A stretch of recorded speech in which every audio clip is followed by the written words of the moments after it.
ജീവിതത്തിൻ്റെ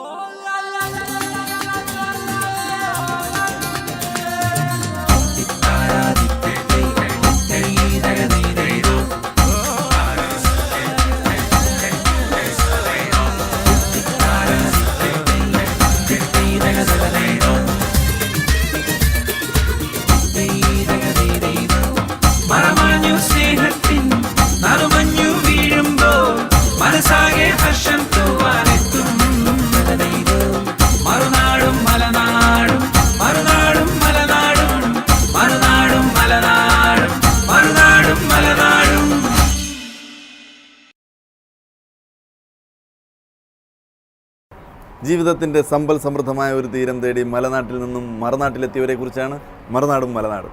എല്ലാവർക്കും സ്വാഗതം. നമസ്കാരം. നമ്മളിപ്പോൾ അബുദാബിയിലെ ഒരു അപ്പാർട്ട്മെൻറ്റിലാണ്.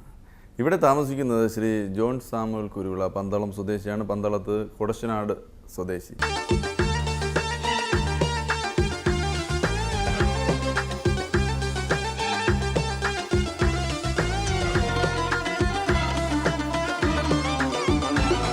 ശ്രീ ജോൺ സാമുവലും അദ്ദേഹത്തിൻ്റെ മെട്രോ കോൺട്രാക്ടിംഗ് എന്ന സ്ഥാപനം അബുദാബിയിൽ സുപരിചിതമാണ്. എന്തൊക്കെയാണ് ആക്ടിവിറ്റീസ്, എന്താണ് അദ്ദേഹം ഒരു മറുനാടൻ മലയാളി ആകേണ്ടി വന്നതിൻ്റെ കാരണം തുടങ്ങി ചില വിശേഷങ്ങൾ നമുക്ക് അദ്ദേഹത്തിൽ നിന്ന് തന്നെ അറിയാം. കുടുംബമൊത്തിരിക്കുന്ന സമയത്ത് കുടുംബവിശേഷങ്ങളാണ് കൂടുതൽ ചോദിക്കേണ്ടത്. എങ്കിലും ചില കാര്യങ്ങൾ പൊതുവേ ഒന്ന് ചർച്ച ചെയ്തിട്ട് നമുക്ക് കുടുംബകാര്യങ്ങളിലേക്ക് പോകാം. സാർ, പൊതുവേ എല്ലാവരും ഗൾഫിലേക്ക് അല്ലെങ്കിൽ മറുനാട്ടിലേക്ക് പോകുന്നത് നല്ലൊരു വീട് വയ്ക്കണം, സാമ്പത്തികാവസ്ഥ മെച്ചപ്പെടുത്തുക എന്നുള്ളതാണ് ബേസിക്കായിട്ട് ചിന്തിക്കുന്നത്. പക്ഷേ ഇവിടെ വന്നു കഴിഞ്ഞാൽ പലർക്കും അതിനപ്പുറം ലഭിക്കുന്നു, അല്ലെങ്കിൽ അതിനപ്പുറം നേടാനുള്ള അവസരം കിട്ടുന്നു. സാറിനും ആ ഒരു ലളിതമായ ആഗ്രഹങ്ങൾ കൊണ്ട് ഇവിടെ എത്തിയതാണോ, അതോ അന്നേ വലിയ ആഗ്രഹങ്ങൾ മനസ്സിൽ സൂക്ഷിച്ചുകൊണ്ട് വന്ന ആളാണ്? തീർച്ചയായിട്ടും ലളിതമായ ആഗ്രഹം കൊണ്ടാണ് വന്നത്.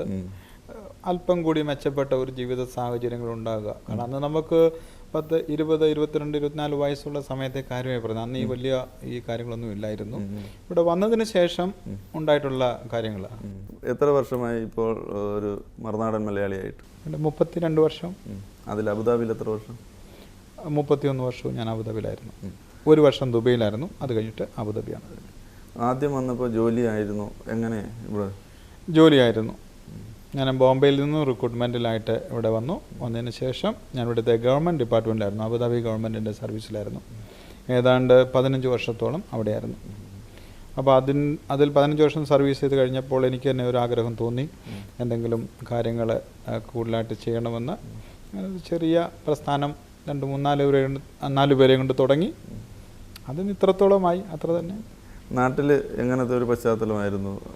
പേരൻസ്, എൻ്റെ ഗ്രാൻഡ് പേരൻസിൻ്റെ ഒക്കെ അണ്ടറിൽ കെയർ ഓഫിലായിരുന്നു താമസിച്ചിരുന്നത്. അന്ന് എൻ്റെ ഫാദറൊക്കെ ബോംബെ എന്ന ജോലി കൊണ്ടിരിക്കുകയായിരുന്നു. ഈ ബോംബെയിലേക്ക് വരുമ്പോൾ അത് ഗൾഫിൽ ഒരു ജോലി എന്നുള്ള സ്വപ്നത്തിൽ തന്നെയാണോ? അല്ലല്ല, എൻ്റെ ഫാദർ അവിടെയായിരുന്നു. അപ്പോൾ അദ്ദേഹത്തിനോടൊപ്പം ചെന്നിട്ട് അവിടെ ഒരു ജോബ് സെറ്റിൽ ചെയ്തിട്ട് എന്തെങ്കിലും ഒരു ജീവിതമാർഗമാകണമെന്നുള്ള ചിന്തയിലാണ് ബോംബെയിലോട്ട് വന്നത്. അതുപോലെ തന്നെ അവിടെ ഞാൻ 4-5 വർഷം ജോലി ചെയ്തു. ഫാദറിൻ്റെ അതേ കമ്പനിയിൽ തന്നെ ഞാൻ ട്രെയിനിയായിട്ട് കയറി. അങ്ങനെ അവിടെ വർക്ക് തുടങ്ങി. അതിനുശേഷം അന്ന് ഈ 75, 76, 77 ആ സമയത്ത് അനേകം നമ്മുടെ മലയാളികൾ ഗൾഫിലോട്ട് പോകുന്ന സമയമാണ്. ആദ്യമൊക്കെ പോയപ്പോൾ എനിക്കൊന്നും തോന്നിയില്ല. പിന്നെ എൻ്റെ ഫ്രണ്ട്സും കൂട്ടുകാരും എല്ലാം പോയി കഴിഞ്ഞപ്പോൾ എനിക്കും ഒന്ന് പോയാലോ എന്ന് ചോദിച്ചു. അങ്ങനെ ഒരു യാദൃച്ഛികമായിട്ടൊരവസരം എനിക്ക് കിട്ടി. പിന്നെ തിരിച്ചു പോകാൻ തോന്നിയിട്ടില്ല? ഇല്ല, കാരണം ജോബ് കിട്ടി. അത് കഴിഞ്ഞപ്പോൾ പിന്നെ അതിൻ്റെ കാര്യങ്ങളൊക്കെ മനസ്സിലാക്കിയപ്പോഴേ പോകേണ്ട കാര്യം നമുക്കില്ല. കാരണം നാട്ടിലോട്ട് പോയിട്ട് നമുക്ക് എന്ത് ചെയ്യാനായിട്ടാണ്? ജോലിയല്ലേ, നമ്മൾ ജോലി ചെയ്തേ ജീവിക്കാൻ പറ്റുള്ളൂ. അപ്പോൾ ഇവിടെ ആകാം, ഇവിടെ ആകുമ്പോൾ കുറച്ചുകൂടെ ബെറ്ററാണ്. ആ ഒരു ചിന്തയിൽ ഇവിടെ തന്നെ കണ്ടിന്യൂ ചെയ്തു. ഇത്രയും വർഷങ്ങളായിട്ട് ഇങ്ങനെ നിൽക്കുമ്പോൾ തിരിഞ്ഞു നോക്കുമ്പോൾ ആ ഒരു ഗ്രോത്ത് എങ്ങനെ കാണുന്നത്? ഗ്രോത്ത് നോക്കുമ്പോഴേ ഒരു 10%, 15% കൂടുതൽ ഗ്രോത്ത് ഞാൻ കാണുന്നില്ല. 10-20 വർഷമായി ഞാൻ ആദ്യം നോക്കുന്ന വലിയ റിസ്ക് ഇല്ലാത്ത കാര്യങ്ങളാണ് ഏറ്റവും കൂടുതൽ നോക്കിക്കൊണ്ടിരുന്നത്. ഇപ്പം ബിസിനസ്സായാൽ പല സമയത്തും നമുക്ക് പ്രോബ്ലംസ് ഉണ്ടായിട്ടുണ്ട്. പേയ്മെൻറ്റിൻ്റെ മറ്റ് പ്രശ്നത്തിൽ പല സമയത്തും ഉണ്ടായിട്ടുണ്ട്. എന്നാൽ അതിനെല്ലാം നമുക്ക് പിടിച്ചു നിൽക്കാനായിട്ട് സാധിച്ചു. പിന്നെ വേറെ 1-2 ലൈൻസ് നമ്മൾ ട്രൈ ചെയ്ത് നോക്കി, നമുക്കറിയാൻ വയ്യാത്ത ലൈൻസ് അതെല്ലാം പൊട്ടിപ്പോയി. അതുകൊണ്ട് ഇപ്പോഴേ ഉള്ളതിൽ നമുക്കറിയാവുന്ന ജോലിയുമായിട്ട് മുമ്പോട്ട് പോകുന്നു. റിസ്ക് ഇല്ലാത്ത ഒരു രീതി എനിക്കിപ്പോൾ ഉള്ളത്. എനിക്ക് റിസ്ക് ഒന്നുമില്ല. ഇപ്പോൾ ചെയ്യുന്ന ആക്ടിവിറ്റീസ് എന്തൊക്കെയാണ്? സ്ഥാപനത്തിൻ്റെ പേര് മെട്രോ കോൺട്രാക്ടിങ് എസ്റ്റാബ്ലിഷ്മെൻ്റ് എന്നുള്ളതാണ്. ഇലക്ട്രോ മെക്കാനിക്കൽ വർക്ക്, അത് ഈ ഡിഫൻസ്, UAE ആംഡ് ഫോഴ്സസ് അവരുടെ സ്പെഷ്യലൈസ്ഡ് വർക്ക് ചെയ്യുന്ന ഒരു ജോബാണ്. രണ്ടാമത് ഇവിടെ ഏറ്റവും കൂടുതൽ നമ്മുടെ എത്തിസലാത്തിൻ്റെ ഇവിടുത്തെ ടെലികോം സർവീസ് പ്രൊവൈഡറാണ്. അവിടെ ഒരു ഔട്ട്സോഴ്സിങ് പാർട്ട്ണറായിട്ട് തന്നെ വർക്ക് ചെയ്യുന്നത്. ഈ പുതിയ FTTH ഫൈബർ ഒപ്റ്റിക് ടെക്നോളജിയിൽ ഞങ്ങൾ വളരെയധികം വർക്ക് ഇപ്പോൾ ചെയ്തുകൊണ്ടിരിക്കുക. പിന്നെ എയർപോർട്ടിൻ്റെ വർക്ക്, അങ്ങനെ ചെറിയ ചെറിയ വർക്കുകൾ. ഈ അബുദാബി ബേസ് ചെയ്ത് വർക്ക് ചെയ്യുന്നുണ്ട്, അല്ലെങ്കിൽ UAE ബേസ് ചെയ്ത് വർക്ക് ചെയ്യുന്നുണ്ട്. ഇവിടുത്തെ ഒരു കൾച്ചറിൻ്റെ ഭാഗമാണ്. എല്ലാ വർഷവും ഇഫ്താർ നാളുകളിൽ, റംസാൻ നാളുകളിൽ ഇഫ്താർ പാർട്ടി പോലുള്ള ചടങ്ങുകൾ സംഘടിപ്പിക്കാറുണ്ടല്ലേ? എല്ലാ വർഷവും ചെയ്യാറുണ്ട്.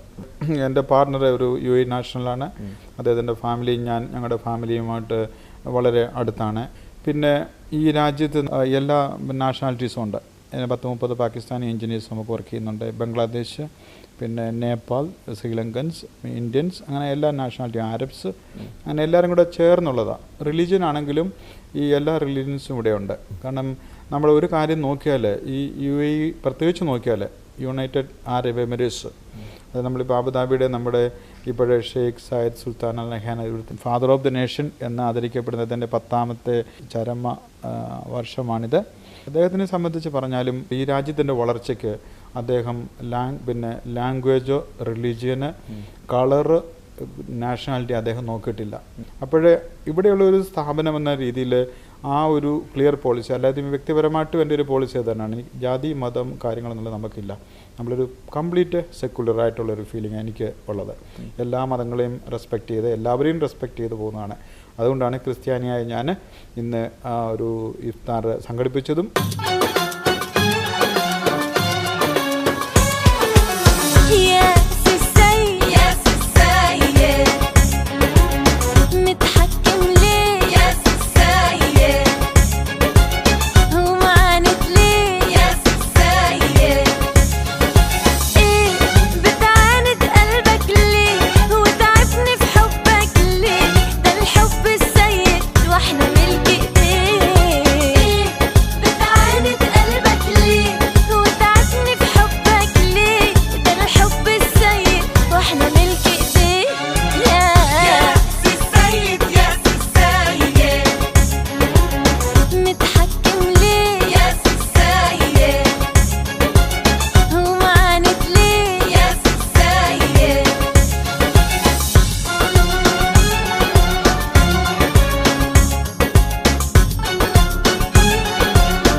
പന്തളം തന്നെയാണോ നാട്?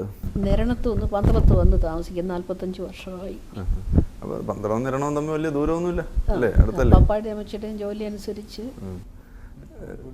എത്ര വർഷമായി വിവാഹം കഴിഞ്ഞിട്ട്?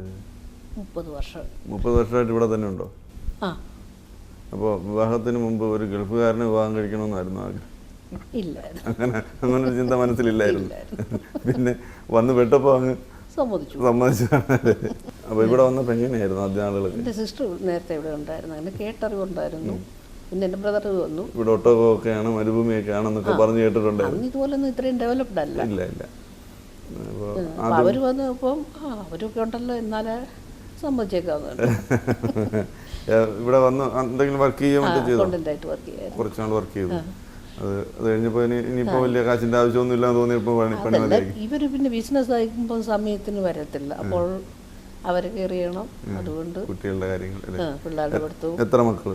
എനിക്ക് 3 പേര്, 2 ആണും 1 പെണ്ണും. ഇപ്പോൾ ഉള്ളത് രണ്ടാമത്തെ ആളാണ്. ഇവൻ രണ്ടാമന്, മൂത്തവന് UK റിസർച്ച് ചെയ്യുന്നു, മോള് സിവിൽ എഞ്ചിനീയറിങ്ങിന് ചെന്നൈ പഠിക്കുന്നു, 2nd ഇയർ. പേരെന്താ? എൻ്റെ പേര് ജോർജി.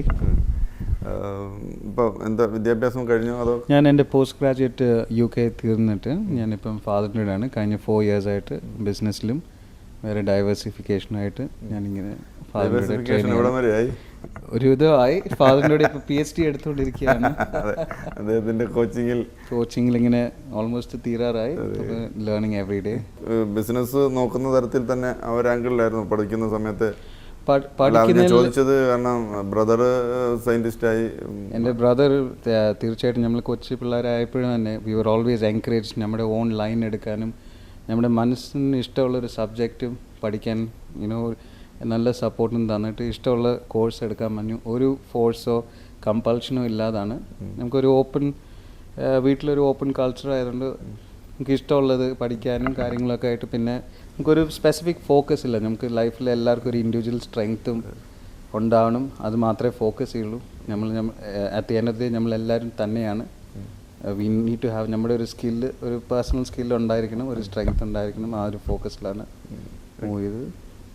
നാട്ടിൽ പോകാറുണ്ടോ? നാട്ടിൽ യെസ്. അവിടെ ആരുണ്ട്? അവിടെ ഇപ്പം എനിക്ക് 2 അമ്മച്ചിമാരാണ് 2 വീട്ടിലും. കുറേ ഫാമിലി ഉണ്ട്, കസിൻസ്. അപ്പോൾ ഇവരൊക്കെ കാണാനൊക്കെ പോകാൻ ഇടയ്ക്കിടയ്ക്ക് പോകും. റിലേറ്റീവ്സ് കഴിഞ്ഞാൽ നാട്ടിൽ ഇഷ്ടമുള്ള എന്താണ്?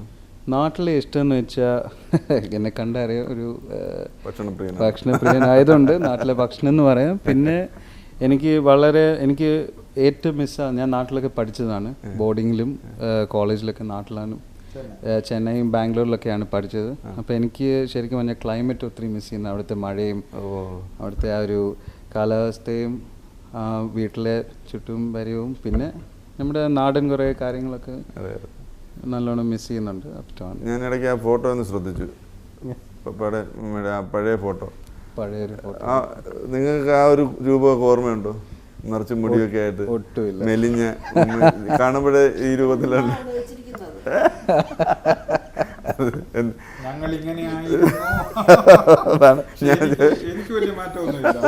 സാറിന് നല്ല നല്ല കൊട്ടക്കണക്കിന് മുടിയൊക്കെ ഉണ്ടായിരുന്നു. കല്യാണ സമയത്ത് അതാണ് വേഷമല്ലേ? നല്ല മുടിയും പഴയ മോഹൻ നടൻ ആ രൂപത്തിലൊക്കെ, വേണുനാഗവള്ളിയുടെ ഒക്കെ കാലത്ത് ആ രൂപമാണല്ലേ? നമ്മൾ ഈ നാടിനെ കുറിച്ചുള്ള ചിന്തകളും നമ്മൾ ഇവിടെ പലതും സാറിന് ഈ നാട്ടിൽ വന്നതിന് ശേഷം പല സൗഭാഗ്യങ്ങളും കിട്ടി ജീവിതത്തിൽ, പ്രതീക്ഷിക്കുന്നതിലപ്പുറം ഒരുപക്ഷെ കിട്ടിയിട്ടുണ്ട്. അപ്പോഴും നമ്മുടെ നാട് സാറിൻ്റെ മനസ്സിൽ അതിൻ്റെ സ്ഥാനം എവിടെയാണ്? അത് ഏത് വാക്കുകളിൽ കൂടെ ഞാൻ പറയേണ്ടതെന്ന് എനിക്ക് മനസ്സിലാകുന്നില്ല. നമ്മുടെ നാടിനെക്കുറിച്ച് പറയുന്നത് ഗോഡ്സ് ഓൺ കൺട്രി എന്നാണ്. നമ്മുടെ നാട്ടിൻ്റെ ഓരോ കാര്യങ്ങളെയും അതിൻ്റെ ഡെവലപ്മെൻറ്റ്സും കാര്യങ്ങളും നോക്കുമ്പോൾ നമുക്ക് സഹതാപമാണ് തോന്നുന്നത് സത്യമായിട്ടും. കാരണം നമ്മൾ ലോകത്തിൻ്റെ പല രാജ്യങ്ങളിൽ നമ്മൾ സഞ്ചരിക്കുന്ന ആളാണ്, നമ്മൾ പോകുന്നുണ്ട്. നമ്മളെ ആ രാജ്യത്തിലെ എല്ലാ ഡെവലപ്മെൻറ്റ്സും കാര്യങ്ങളും നോക്കുമ്പോൾ നമ്മുടെ രാജ്യം വളരെ വളരെ പുറകിലായിട്ട് നിൽക്കുന്നതായിട്ടാണ് കാണുന്നത്. ഈവൻ ശുചീകരണത്തിൻ്റെ കാര്യത്തിൽ പോലും, നമ്മുടെ ഈ വേസ്റ്റ് മാനേജ്മെൻറ്റ് പറയുന്ന കാര്യത്തിൽ പോലും പരസ്പരം നമുക്ക് ഒരു റെസ്പെക്റ്റ് ഇല്ലാതെ, അല്ലെങ്കിൽ നാടേ എന്നൊരു ചിന്ത, അല്ലെങ്കിൽ ഒട്ടും തന്നെ ഇല്ലാത്ത രീതിയിലാണ് നമ്മുടെ മൊത്തം ആൾക്കാരുടെ നിന്ന് നമുക്ക് വേണേൽ പറയാം, അല്ലെങ്കിൽ ഗവൺമെൻറ്റിൻ്റെ എല്ലാം ഒരു പോക്കെന്ന് തോന്നുന്നു. ഒത്തിരി നമ്മുടെ നാട് ഡെവലപ്പ് ആയിരുന്നെങ്കിൽ എന്നൊരു ചിന്ത മാത്രമേ ഉള്ളൂ. മനുഷ്യൻ്റെ മനസ്ഥിതി മാറിയേ പറ്റുകയുള്ളൂ, മനുഷ്യൻ്റെ ആ ചിന്താഗതികൾക്ക് മാറ്റം വന്നേ പറ്റുകയുള്ളൂ. നമ്മുടെ രാഷ്ട്രീയക്കാരും നമ്മുടെ മറ്റുള്ള ആൾക്കാരും മത നേതാക്കളും ഒക്കെ ഗൾഫിൽ വന്ന് ഇവിടുത്തെ നല്ല നല്ല കാര്യങ്ങൾ കോപ്പി ചെയ്തുകൊണ്ട് പോകുന്നുണ്ട്, ഈ നമ്മളെയൊക്കെ കണ്ടിട്ട്. പക്ഷേ ഇവിടുത്തെ ഡെവലപ്മെൻറ്റ് എങ്ങനെയാണ് നടക്കുന്നത്? ഇവിടെ ഇത്രയും ഡെവലപ്മെൻറ്റ്സ് നടത്തുന്നതിൻ്റെ മുമ്പിൽ നിൽക്കുന്നത് മലയാളികളാണ്. എൻജിനീയേഴ്സ് ആണെങ്കിലും ജോലിക്കാരാണെങ്കിലും മുമ്പിൽ നിൽക്കുന്നത്, അഡ്മിൻ ആണെങ്കിലും മലയാളികളാണെന്ന് മുമ്പിൽ നിൽക്കുന്നത്, ബിസിനസ്സിലും മുമ്പിൽ നിൽക്കുന്നത് ഇന്ന് മലയാളികളാണ്. ഇന്ന് UAE പ്രത്യേകിച്ച് ഗൾഫ് കൺട്രീസ് മൊത്തം നോക്കുമ്പോഴേ. പക്ഷെ നമുക്ക് നമ്മുടെ നാടിനെ നന്നാക്കാനായിട്ട് സാധിക്കുന്നില്ല. അഥവാ ആരെങ്കിലും ഇവിടുന്ന് എന്തെങ്കിലും കാര്യങ്ങൾ നാടിന് വേണ്ടി ചെയ്യണമെന്ന് നമ്മളെപ്പോലുള്ള പ്രവാസികൾ കാശ് മുടക്കി അങ്ങോട്ട് ചെന്ന് കഴിഞ്ഞാൽ അവരെ ഏത് രീതിയിലാണ് കൈകാര്യം ചെയ്യുന്നതെന്നുള്ളത് നമുക്കറിയാവുന്ന കാര്യങ്ങളാണ്. അപ്പോൾ ഇവരെ കുറേ കഴിയുമ്പോൾ ഇത് ഒരു മാറ്റം വരുമെന്ന് നമുക്ക് ആശിക്കാം. ഇവിടുത്തെ ഭരണാധികാരികൾ ഇവിടുത്തെ രാജ്യത്തിൻ്റെ വികസനത്തിനു വേണ്ടി ജാതിയും മതവും കളറും ഒന്നും നോക്കാതെ പ്രഗത്ഭരായവരെ കൊണ്ടുവന്ന് ഇവിടെ താമസിപ്പിച്ച് അവർക്ക് വേണ്ട സൗകര്യങ്ങൾ കൊടുത്ത് അവരുടെ രാജ്യം വികസിപ്പിച്ച് ചെയ്തുകൊണ്ടിരിക്കുകയാണ്. അതായത് അതാണ് എൻ്റെ അവരുടെ ഉദ്ദേശം കാര്യങ്ങൾ. പക്ഷേ നിയമം ലംഘിച്ചു കഴിഞ്ഞാൽ നിയമത്തിൻ്റെ വഴിയെ കർശനമായിട്ട് തന്നെ പോയിരിക്കും. അവിടെ യാതൊരു വിട്ടുവീഴ്ചയും ഇവിടെ അവർ കാണിക്കാറില്ല. നിയമത്തിൻ്റെ വഴി. പക്ഷേ പോളിസി എന്ന് പറയുമ്പോൾ നമുക്ക് വികസനത്തിന് വേണ്ടി നമുക്ക് ആരെയും വിളിക്കാം, ആരെയും ആശ്രയിക്കാം എന്ന ചിന്തയാണ്. പിന്നെ ഇവിടെ വന്നു കഴിയുമ്പോൾ ഇവിടുത്തെ പ്രവാസികൾക്ക് അവരുടെ രാജ്യവും സ്ഥലവും വിട്ടുവരുന്നവർക്ക് അവരുടേതായിട്ടുള്ള പിന്നെ പ്രവർത്തനങ്ങൾക്ക് അവർ സാഹചര്യം കൊടുക്കുന്നുണ്ട്. ആരാധനാ സ്വാതന്ത്ര്യമുണ്ട്, പിന്നെ സംഘടനാ സ്വാതന്ത്ര്യം കൊടുക്കുന്നു. അതെല്ലാം അതിൻ്റെ ലിമിറ്റേഷൻ തന്നെ. അത് ക്രോസ് ചെയ്യാൻ അവർ സമ്മതിക്കുന്നില്ല. അത് നമ്മുടെ ആൾക്കാർ ക്രോസ് ചെയ്യാതെ ഡിസിപ്ലിനായിട്ടാണ് നിൽക്കുന്നതും അങ്ങനെയുണ്ട്. പക്ഷേ നാട്ടിൽ നമ്മുടെ ആൾക്കാർ ഈ ഡിസിപ്ലിനും കാര്യങ്ങളും കൊണ്ടുവന്നു കഴിഞ്ഞാൽ അത് ചോദ്യം ചെയ്യുന്ന ഒരു പ്രവണതയുള്ളത്. അപ്പം അതെ.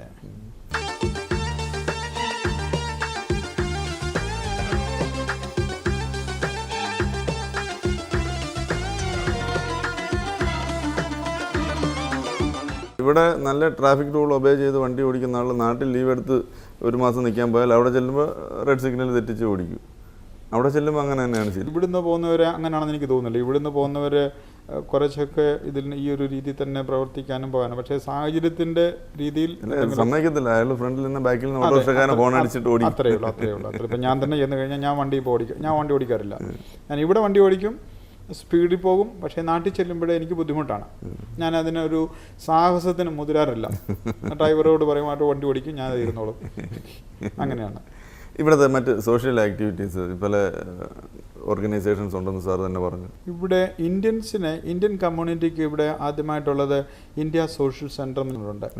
അത് മൊത്തം ഇന്ത്യൻകാർക്കും വേണ്ടി. ഞാൻ അവിടെ ഈ ജനറൽ ഗവർണർ എന്ന രീതിയിൽ അവിടെ ഒരു പൊസിഷൻ എനിക്കുണ്ട്. ഞാൻ അവിടെ പ്രവർത്തിക്കുന്നുണ്ട്. അതിൻ്റെ എല്ലാ പ്രവർത്തനവുമായിട്ട് ഞാൻ സഹകരിച്ചു പോകുന്നുണ്ട്.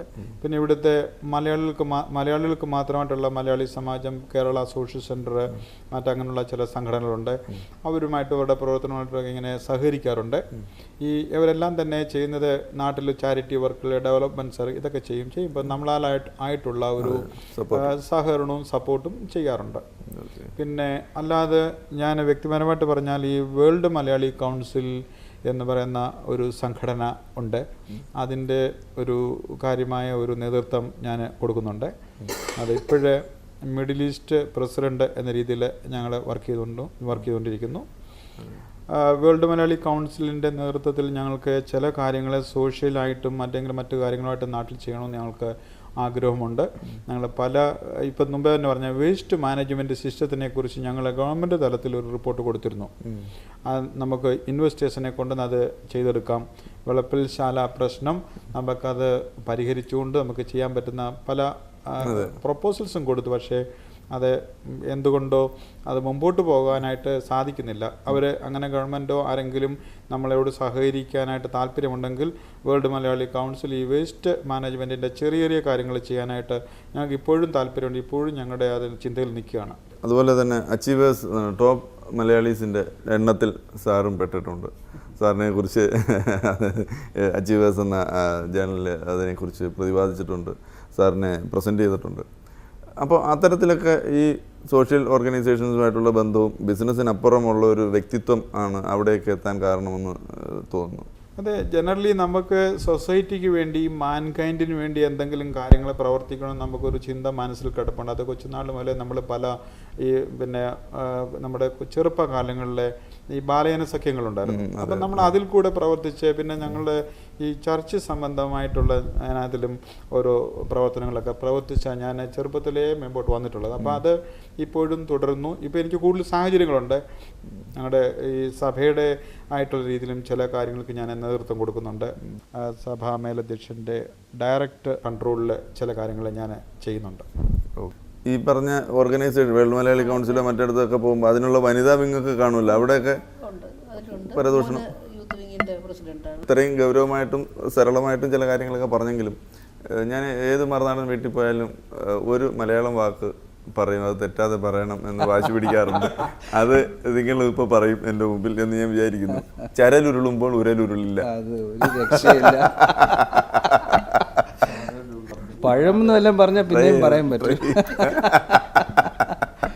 ഒന്ന് ട്രൈ ചെയ്ത് നോക്ക്. ഒരു വർഷം ചരലുരുളുമ്പോൾ ഉരലുരുളില്ല.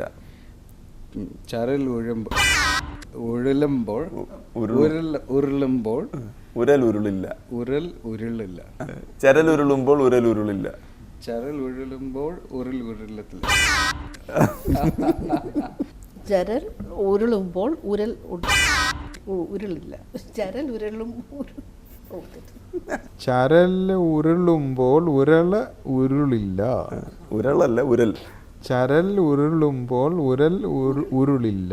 ചരൽ ഉരുളുമ്പോൾ ഉരുളില്ല. അത്രേ ഉള്ളൂ. ഇതാണ് കറക്റ്റ്.